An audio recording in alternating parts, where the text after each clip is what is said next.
I feel like you are trying to throw the fact that your kids have a father in my face. Hello, friends. Can we talk about how friends don't just become enemies, but enemies also become friends? Definitely go check out the entire story time with Carby. I ain't collabed with Carby in a while, but she's still telling amazing stories. I listened to that story and I immediately picked up that, sis, she was never your friend. Something we fail to realize is there's some people who become our friends just because they want to be close to us. I believe I talked about this in my live. There's people who become your friends because you fill a void, and they're not using you to fill that void in a healthy way.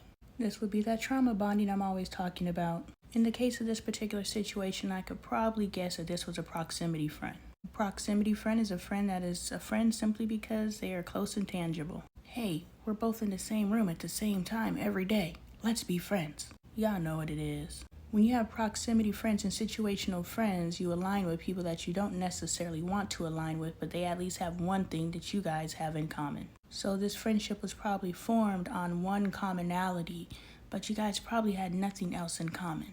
And when I talk on these situations, I'm not talking about the video that prompted the actual video.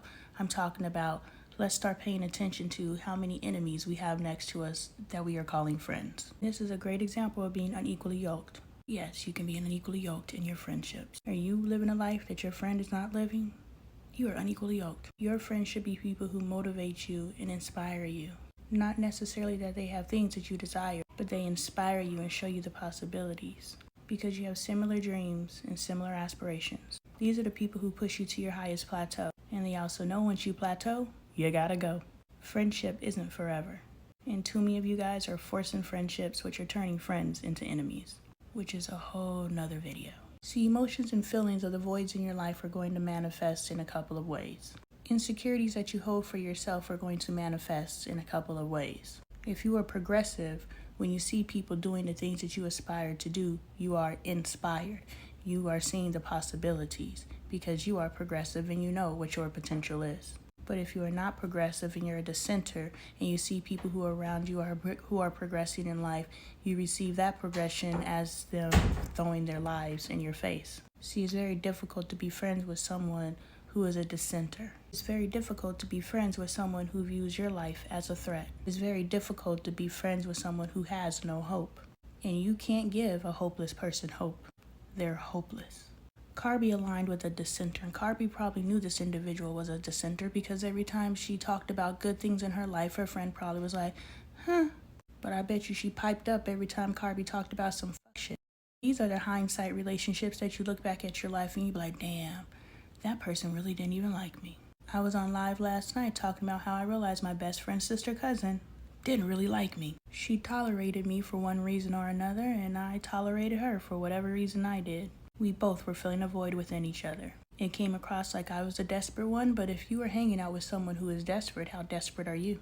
You can never look down on someone else without realizing that someone is looking down on you. So who the hell are you looking down on? We often align with dissenters because the world is full of dissenters. I know in my life I have been hard-pressed to find a progressive. Until now.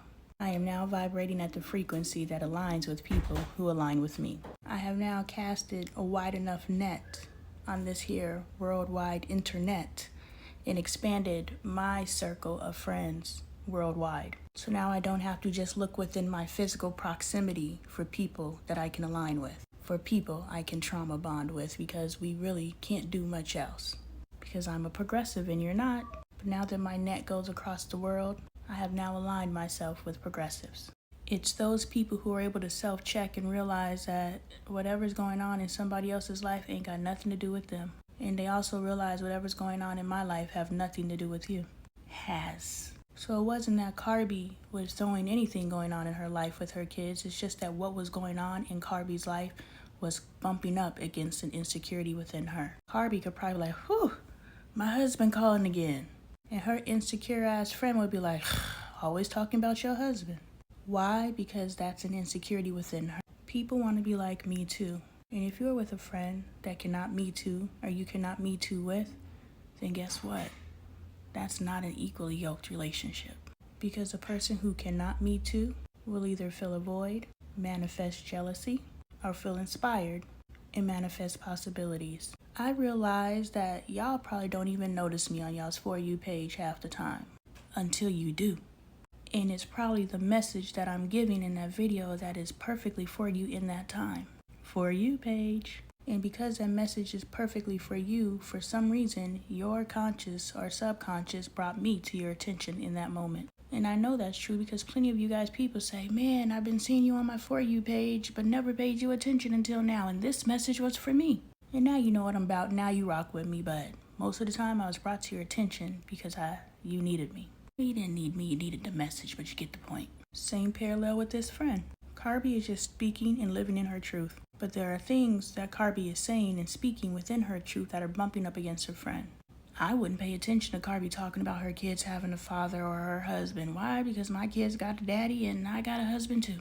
What Carby says in that respect is something I would never pay attention to because it's not an insecurity within me. It's not an opportunity of healing within me. It's not something I pay attention to. We have to pay attention to the things that our subconscious chooses to pay attention to. We have to pay attention to those things, not to form jealousy and to get mad at the other person like they're throwing their lives, their perfect lives in our face. Just because our kids got a daddy don't mean he's active. Just because you got a husband don't mean he good. Be careful who you jealous of. And you should not be jealous of anyone. But that ain't this video. Pay attention to the feeling. Don't pay attention to the person. Who cares what the person is saying when you need to be paying attention to how it's making you feel? And if you find you are jealous of your friends, that's some internal work for you to do. If your friends can't be up without you feeling down, that's some internal work for you to do. And if you have chosen to have friends who can't celebrate when you're up, because somehow it makes them feel down, that is not a friend. That is an enemy that you allowed to become your friend.